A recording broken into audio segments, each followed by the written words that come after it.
Hey guys, this is me Priya. Welcome back to Priya's Book. Last video long term and short term goals பத்தி பார்த்தோம். அத பத்தி பார்க்கணும்னு நினைச்சீங்கன்னா வீடியோக்கு மேல பின் பண்ணிருப்பேன். பிளஸ் வீடியோ லைன்ல மென்ஷன் பண்ணிருப்பேன்.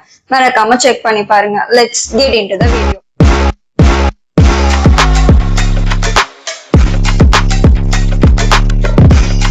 இன்னைக்கு நம்ம பார்க்க போற டாபிக் பிசினஸ் ஏன் சொசைட்டிக்கு ரொம்ப இம்பார்ட்டண்டா இருக்கு. கொஞ்சம் யோசிச்சு பாருங்க. மார்னிங் தூங்கி எந்திரிச்சு யூஸ் பண்ற பிரஷ் பேஸ்ல இருந்து கையில இருக்க மொபைல் போன், போட்டிருக்க ட்ரெஸ், நைட் தூங்க போறப்ப இருக்க பெட், இதெல்லாம் எங்க இருந்து வந்துச்சு? ஏதோ ஒரு பிசினஸ் டிசைன் பண்ணி மேனுஃபேக்சர் பண்ணி உங்க கையில கொண்டு வந்து சேர்க்கறதுனாலதான் இன்னைக்கு நம்ம லைஃப் கம்ஃபர்டபுளா இருக்கு. பிசினஸ் இல்லைன்னா மாடர்ன் சொசைட்டி கொலாப்ஸ் ஆயிடும். பிசினஸ் ஏன் சொசைட்டிக்கு பேக் போனா இருக்குன்றத இந்த வீடியோல டீடைல்டா பார்க்கலாம். பிசினஸ் ஏன் சொசைட்டிக்கு ரொம்ப இம்பார்ட்டன்ட்னு ஒன் பை ஒன்னா பார்ப்போம். First one, job creation.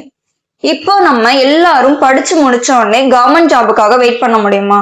கவர்மெண்டால எல்லாருக்கும் ஜாப் ஆப்பர்ச்சுனிட்டிஸ் கிரியேட் பண்ணி தர முடியாது. சோ இங்கதான் பிசினஸ் உள்ள வருது. ஒரு ஸ்மால் டீ ஷாப்ல இருந்து டிசிஎஸ், ஜோகோ, ரிலையன்ஸ் மாதிரியான கார்பரேட் வரைக்கும் லேக்ஸ் கணக்கான பீப்புளுக்கு ஜாப் ஆப்பர்ச்சுனிட்டிஸ் கிரியேட் பண்ண தர முடியுது. டைரக்ட் எம்ப்ளாய்மெண்ட் மட்டும் இல்லாம இன்டைரக்ட் எம்ப்ளாய்மெண்ட் ஆப்பர்ச்சுனிட்டிஸ் கிரியேட் ஆகுது. ஃபார் எக்ஸாம்பிளுக்கு இப்போ சாஃப்ட்வேர் கம்பெனி வருது, அதை சுத்தி auto driver, food stall, security agency, இந்த மாதிரி பல எம்ப்ளாய்மெண்ட் ஆப்பர்ச்சுனிட்டிஸ் கிரியேட் ஆகுது. ஸோ பிசினஸ் இல்லைன்னா அன்எம்ப்ளாய்மெண்ட் ரேட் இன்க்ரீஸ் ஆயிடும். Second one, innovation.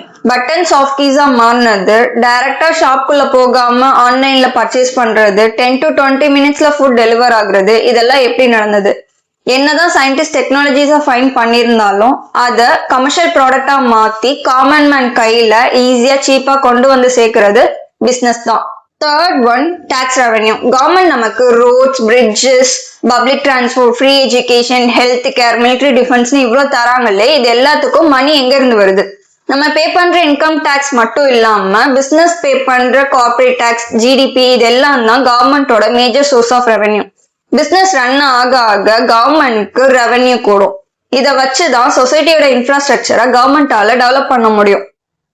கொஞ்சம் ஹிஸ்டரி பின்னாடி போய் பார்ப்போம். 200 to 300 இயர்ஸ்க்கு முன்னாடி சொசைட்டி எப்படி இருந்ததுன்னா செல்ஃப் சஃபிஷியன்டா இருந்தது. அதாவது தனக்கு தேவையான ஃபுட்டை தானே ஃபார்மிங் பண்ணிக்கிட்டான், தனக்கு தேவையான கிளாத்தை அவனே மேக் பண்ணிக்கிட்டான், தனக்கு தேவையான ஷெல்டரை அவனே கிரியேட் பண்ணிக்கிட்டான். இப்படி எல்லா வேலையும் ஒருத்தரே பண்றதுனால அவனால எந்த ஒரு விஷயத்திலையும் மாஸ்டர் ஆக முடியாது. இங்கேதான் பிசினஸ் அண்ட் ஸ்பெஷலைசேஷன் உள்ள வந்தது. இதை டிவிஷன் ஆஃப் லேபர்னு சொல்லுவாங்க. இதனாலதான் சொசைட்டி அப்போ இண்டிபெண்டா மாறிச்சு. இப்போ நீங்க சாஃப்ட்வேர் இன்ஜினியர்னா உங்களோட ஃபோக்கஸ் கோடிங்ல இருக்கும், நீங்க கோடிங்ல மாஸ்டரா இருப்பீங்க. இந்த மாதிரி எல்லா டேலண்ட்டும் ஒரு இடத்துல ஜிங்க் ஆகி ஹியூமன் சிவிலைசேஷன் ஃபாஸ்டா எவால்வ் ஆகுறதுக்கு பிசினஸ் ஒரு ரீசனா இருக்கு. பிசினஸோட அடுத்த முக்கியமான ரூல் என்னன்னா பழச அழிச்சிட்டு புதுசா உருவாக்குறது. இதை கிரியேட்டிவ் டிஸ்ட்ரக்ஷன் சொல்லுவாங்க. சில பேர் நினைப்பாங்க பிசினஸ் ஸ்டாட்டிக்கா ரன் ஆகுதுன்னு. அதுதான் கிடையாது. சொசைட்டிக்கு என்ன வேணுமோ அதுக்கேத்த மாதிரி பிசினஸ் தன்னைத்தானே மாத்திக்கும். நோக்கியா எடுத்துக்கோங்க. ஒரு காலத்துல நோக்கியா இல்லாம யாருமே இல்லை. ஆனா அவங்க சொசைட்டியோட அந்த மாடர்ன் சேஞ்ச் ஆன ஆண்ட்ராய்டு சிஸ்டம் ஏற்க மறுத்தனால அவங்களோட பிசினஸ் ரன் ஆகல. கிரியேட்டிவ் டிஸ்ட்ரக்ஷன்னால என்ன ப்ராஃபிட்? பிசினஸ்களுக்குள்ள இருக்க அந்த சர்வைவல் ரேஸ்னால சொசைட்டி அப்டேட்டடா இருக்கு. பிசினஸ் இல்லைன்னா 20 இயர்ஸ் பேக்ல இருக்க டெக்னாலஜியை தான் இப்ப நம்ம யூஸ் பண்ணிட்டு இருப்போம். வேஸ்டான எஃபிஷியன்ட் இல்லாத சிஸ்டம் அழிச்சிட்டு எஃபிஷியன்டான சிஸ்டம் கொண்டு வர்றது பிசினஸ் தான். நம்ம எப்பயுமே பிசினஸ்னா Elon Musk, Jeff Bezos, Ambani இவங்களே பாக்குறோம். ஆனா ரியலா பிசினஸ்க்கு ஹெல்ப் பண்றது மைக்ரோ என்டர்பிரினர்ஸ் தான். இந்தியால இருக்கிற micro, small, medium enterprises sectors தான் நம்ம எக்கனாமியோட ரியல் இன்ஜினே. ஒரு சைக்காலஜிக்கல் எக்ஸாம்பிள் பார்ப்போம். ஒரு ஃபேமிலியில இருக்க woman homemade pickle or homemade packing பண்றாங்க அப்படின்னா அது காசுக்காக மட்டும் கிடையாது, அவங்களுக்கு financial independent and social empowerment கிடைக்குது.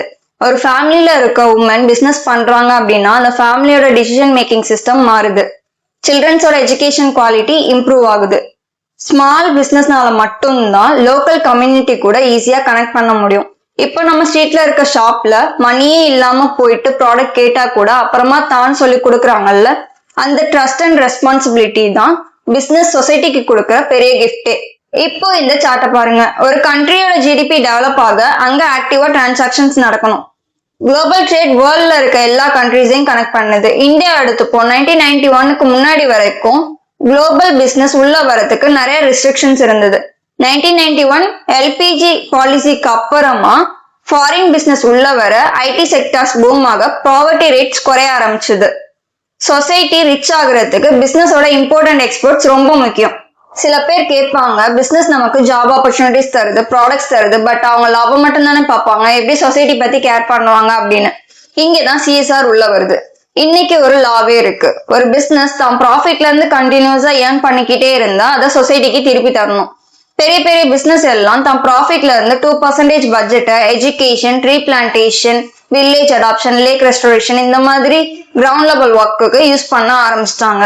பிசினஸ் இல்லைன்னா இந்த மாதிரி மேசிவ் ஃபினான்ஷியல் பேக்கிங் ஒரு ஸ்கூலுக்கோ ஆர் என்விரான்மெண்டல் ப்ராஜெக்ட்ஸுக்கோ கிடைக்கிறது ரொம்ப கஷ்டம். ஓகே கைஸ், பிசினஸ் ஏன் சொசைட்டிக்கு ரொம்ப இம்பார்ட்டன்ட்னு உங்களுக்கு புரிஞ்சிருக்கும்னு நம்புறேன். இதே மாதிரி பிசினஸ் பத்தி தெரிஞ்சுக்க மறக்காம என் சேனலை சப்ஸ்கிரைப் அண்ட் ஷேர் பண்ணி சப்போர்ட் பண்ணுங்க. See you all in the next video. Thanks for watching. Bye.